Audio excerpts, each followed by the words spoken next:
got me to 310 pounds. My best thinking is not a good idea.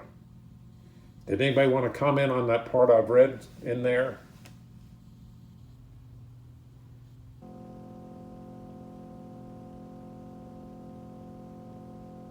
Okay.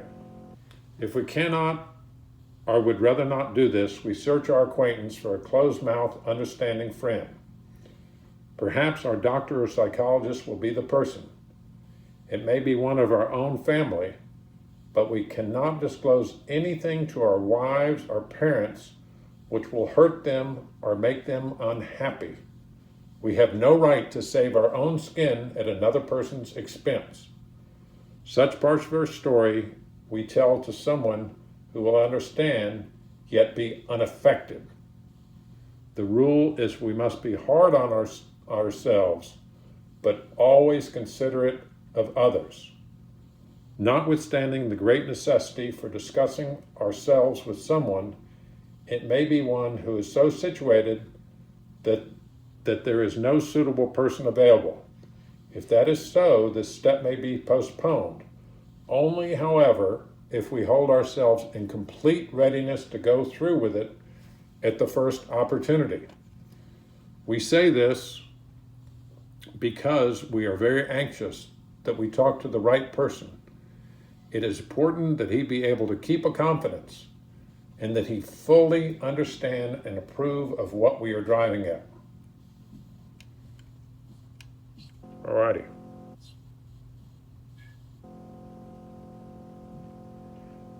He will not try to change our plan, but we must not use this as a mere excuse to postpone. When we decide who is to hear our story, we waste no time. We have a written inventory and are prepared for a long talk. Now, I want to stop here for just a second. When you're working with someone new in the program, be willing to write their fourth step for them. There's nothing wrong with that. The whole point is to help the person get through their fourth step. Some people are willing to kind of think about it, but they're not willing to write it down. That's a huge service. And understand, you think, well, their sponsor does that. It could be somebody else who's been in the program just a similar amount of time. It doesn't matter. You could help someone hugely. And of course, you offer to write their inventory down for them. I know people in the prisons, they do that. We explain to our partner what we're about to do and why we have to do it. He should realize that we are engaging upon a life and death errand. Most people approached in this way will be glad to help. They will be honored by our confidence. We pocket our pride and go to it, illuminating every twist of character, every dark cranny of the past. Once we have taken this step, withholding nothing, we are delighted. We can look the world in the eye. We can be alone at perfect peace and ease. Our fears fall from us. We begin to feel the nearness of our Creator. We may have had certain spiritual beliefs, but now we begin to have a spiritual experience. The feeling that the drink problem has disappeared will often come strongly. We feel we are on a broad highway walking hand in hand with the Spirit of the universe. Returning home, we find a place where we can be quiet for an hour. Carefully reviewing what we have done, we thank God from the bottom of our heart that we know Him better. Taking this book down from our shelf, we turn to the page which contains the 12 steps. Carefully reading the first 5 proposals, we ask if we have omitted anything. For we are building an arch through which we shall walk a free man at last. Is our work solid so far? Are the stones properly in place? Have we skimped on the cement put into the foundation? Have we tried to make mortar without sand? Any comments on that?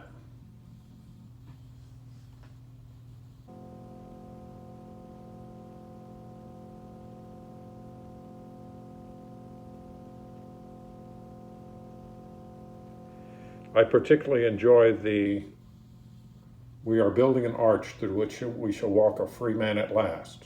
That's huge. It's absolutely huge. I even have go ahead. I had a friend in AA say, you're a lot more like other people than you're not. And then he says, scares you, doesn't it? I thought it was funny. I've heard lots of fifth steps, and the similarities are amazing. And similarities to me. They're telling me things that I did. Now, this is the pre-fifth step prayer. Let's all do this in unison. God, please help me to complete my house cleaning by admitting to another human being the exact nature of my wrongs. Please remove any fears that I have about this step. And show me how the completion of it will remove my egotism and fear. Help me to see how this step builds my character through humility, fearlessness, and honesty. Direct me to the right person who will keep my confidence and fully understand and approve what I am driving at. Then help me to pocket my pride and go to it, illuminating every twist of character, every dark cranny of the past, so I may complete this step and begin to feel nearer to you.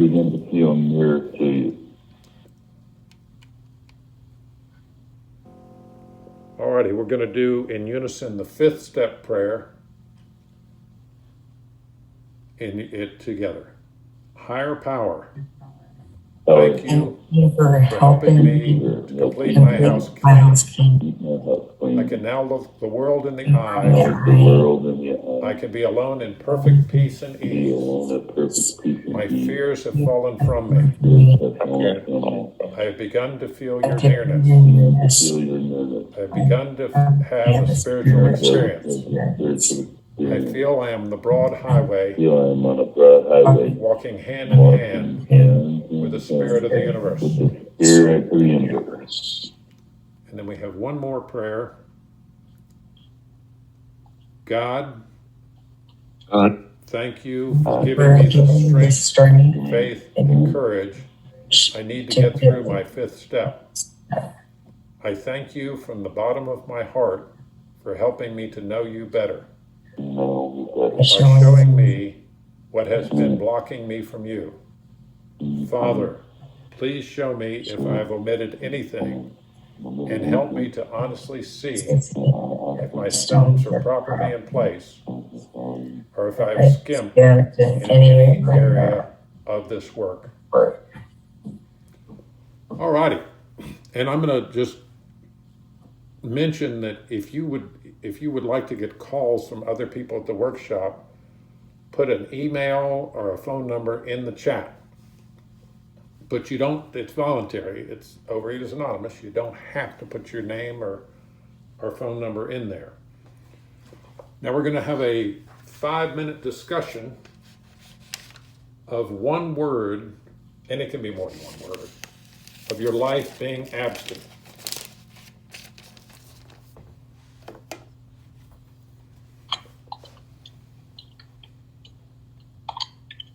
I like the one from South Mississippi. Mo better.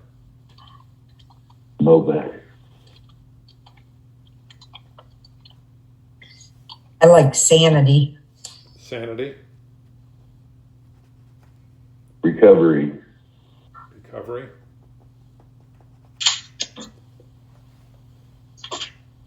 I like contentment. Okay.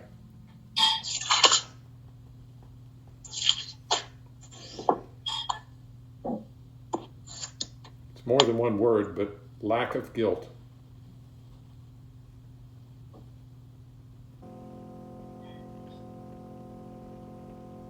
honesty.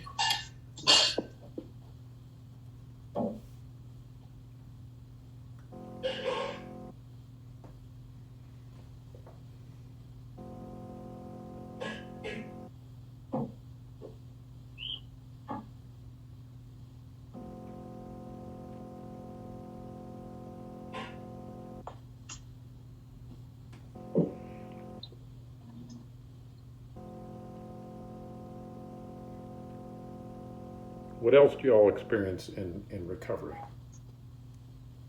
Friendship.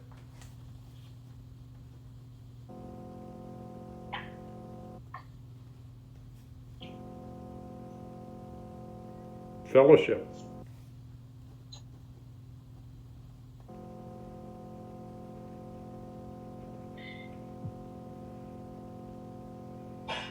What else? Clarity. Clarity. I like it.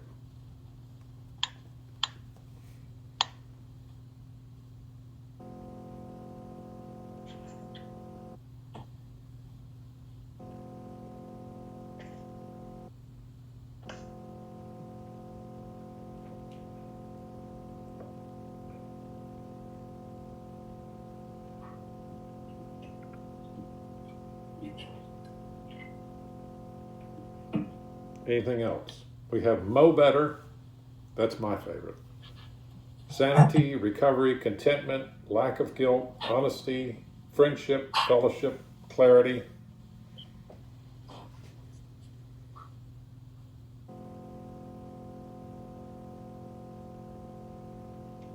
It's more than one word, but for me, lack of embarrassment about being fat. That's true. And that was not my main. My main was for health reasons, but also I was embarrassed. I was 100 pounds overweight. Yeah, I didn't like it.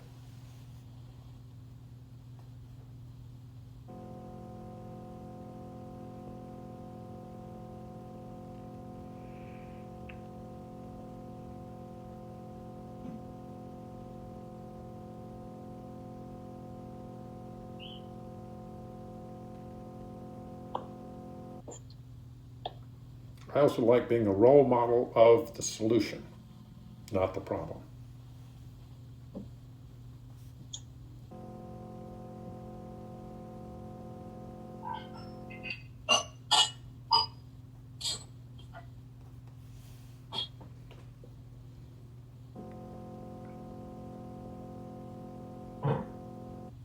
It used to be when I was in my disease, I would never suggest to anyone that they eat the same stuff I ate. Now I would have no hesitation with someone copying what I eat, because I eat nutritious food and I control my portions.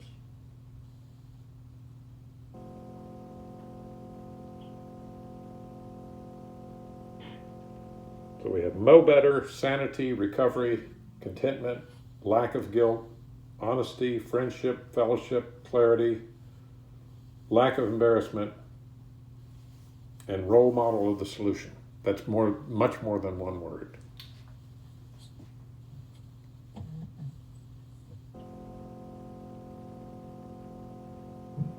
I always liked the idea that, or for me it's true, that my lousiest day in recovery is vastly better than my best day when my face was in a pile of food.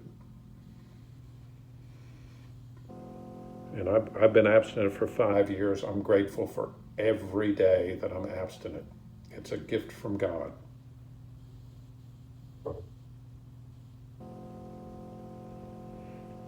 Alrighty, we're going to change gears. Now we're going to do a discussion of how is your fifth step.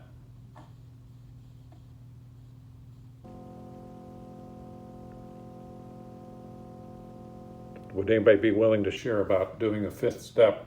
Doesn't have to be in OA. It can be in any fellowship.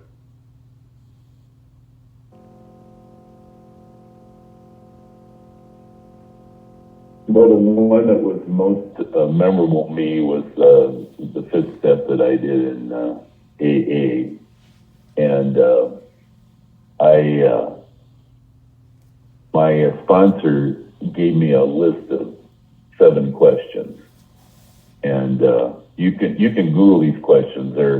This was Clancy I he was my, I guess, great grand sponsor. He sponsored the guy that sponsored my sponsor. So that was kind of the line. And so everybody that's the way they did it. They just had 7 questions, and you'd read the question, then you'd write on all 7 questions, and then I went over to his house that day, and I remember, sharing stuff with him that I didn't even, I'm Catholic, that I didn't even tell the priest in the confessional. I shared things with him, and I was kind of surprised at that I did that, because I didn't think I would, and I have, 23 years I haven't had a drink. So that part worked for me. I've since concluded that, I probably, on the scale of alcoholism, I tend to more towards problem drinker than real alcoholic. But I am a real overeater. It's definitely been a much bigger problem for me than alcoholism ever was. So with that, I'll pass. Thanks, Michael. Anybody else?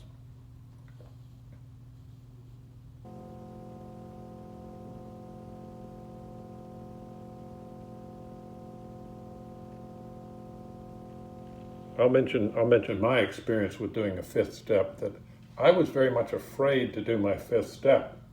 I thought it was going to be horrible. I could not believe the sense of relief when I was finished. There's a woman she was my sponsor. She's since left the program, but she heard my 5th step. She couldn't have been nicer. She was not judgmental, and all the promises, I lost my fear of being by myself, and I felt tremendous after doing my 5th step. For me, it was very, very helpful, and I think it's, in my mind, it's, you ideally you work all 12 steps. You don't want to skip the 5th step. I wouldn't skip any of them, but especially don't skip 4 and 5. Anybody else?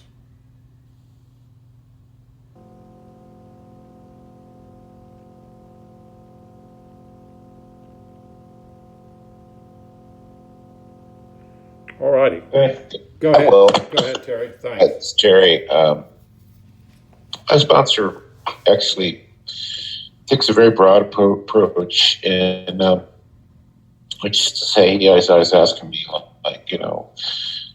about drinking, about eating. Yeah, he believes that I should get off caffeine. He has opinions. So.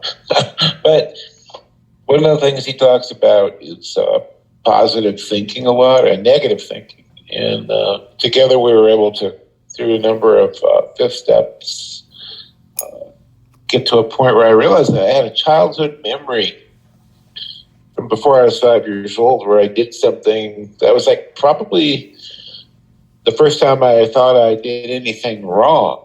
And it was very liberating to realize that, because I still had those same feelings of shame when I recalled the memory, at the age of 63, and to be released from that was a really big deal. But, so since you probably end up doing more than one 5th step, that's kind of where it led me to source memories that are very old, but still influencing my thinking. And because my thinking became a lot less negative after that. So more positive, less negative. Pass. Thanks, Terry. Thanks. Anybody else want to share about doing their 5th step? I just wanted to say to Terry, thank you for sharing that. Thanks, Terry. Thanks for sharing.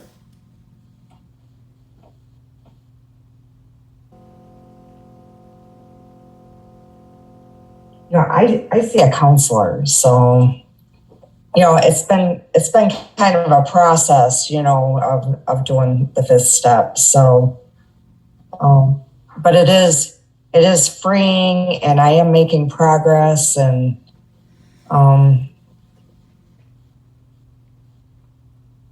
it's definitely a good thing. So, I haven't had anything bad happen from talking to somebody about what's going on. So, And Rose, I would mention to everyone here, there's no wrong way to work the steps, except not to work them. You do not have to work the steps perfectly.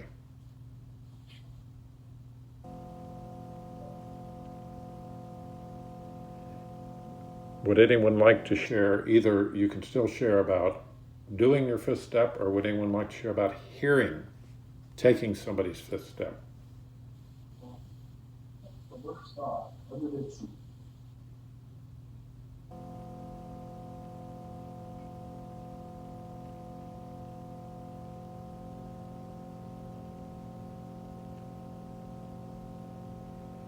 I've heard several people do their fifth step, and of course you hear the stories that really we're all the same, and people sometimes share horrible things that have happened to them, and it's a wonderful thing to hear somebody's fifth step. I would encourage you, as long as you feel you can keep their confidence, that you wouldn't be shy about hearing somebody's fifth step. I've never had anyone ask to do their fifth step with me, and I've never turned anyone down myself. And it's nice to be able to help somebody out. Of course, that's a lot of the program, is to help some other people. Anybody else? One thing, Ms. Cherry, that I think has come out since Zoom came along, and I noticed that because I had some situations in face-to-face meetings where people violated my anonymity, not in the fifth step, but more just gossiping about this and that. And one particular case that was very disappointing to me, that somebody actually gossiped from one program to the other, and then the guy who came to me and was like, "Guess what I heard about you?" And I was like, "Wow, there's a lot going on at that coffee pot." A lot of people don't understand the anonymity part of this program, but it really means don't gossip. That's one of the meanings of it. And but I think that there's for anybody who so what that comes down to is that in my area, I'm more reticent about telling people things because this is my area, and I don't, in case it does get out, whatever I told that person, I don't want the gossip to be in my hometown. So on the other side of that is with Zoom, you can pursue relationships with people that are so far away that it's easier to be honest with them. And because I remember first hearing this from someone in the Boston area, that there's a monk up there in Boston that people go to give their fifth step to because they trust that monk, And so my point is, get the fifth step, do it. If you find that you don't necessarily trust people in your local area, you can go far away, British Columbia or whatever, and find people that maybe it's easier to be honest with. And just a thought, pass. Terry, thanks.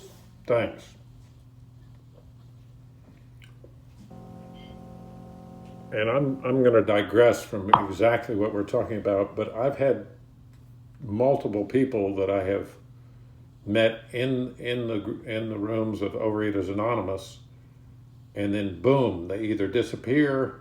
People that I talk to quite a bit on the phone, or I've had people turn on me, and they call them in the literature bleeding deacons.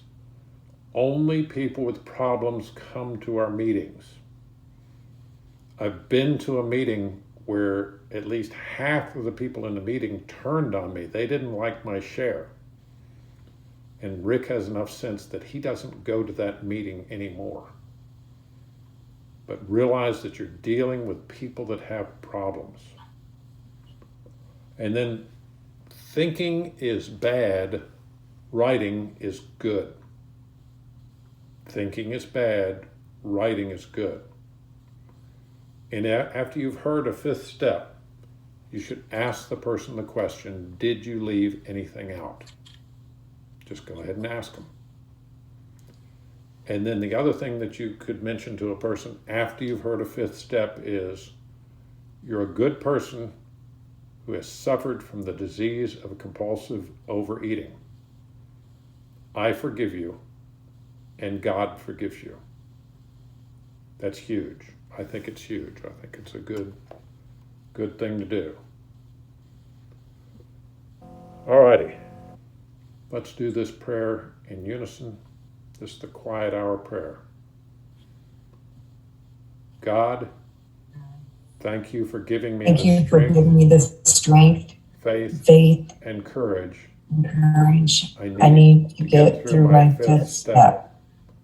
I thank you Thank you from the from the bottom of bottom my of heart my for helping for me to know helping you me better, to know you better by showing by me showing me what has been what has blocking been me from you. blocking me from Father, Father. please show me Show me if I have if I omitted have anything, needed anything, and help and help me me to to honestly honestly see if my see stones that are my properly in stones are place, properly in place, or if I've or if skipped I have skimped in in any any area area of this work. of this work.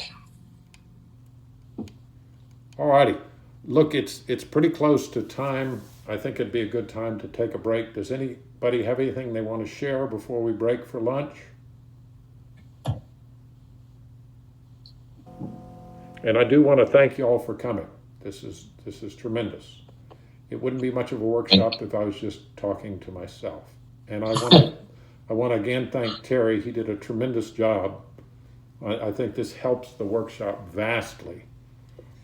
And I'm glad that even though I'm technically challenged, my wife helped me to figure out how to do this screen share thing. Thank you, Rick. And it's all from Rick's notes, so thank you, Rick. Well, look, let's break for lunch. I have 12:57 Eastern time. We'll get going around 2 o'clock Eastern time. Is that good? I'm going to stop the recording. I'm looking forward to lunch. I love all my meals and snacks. I like them all.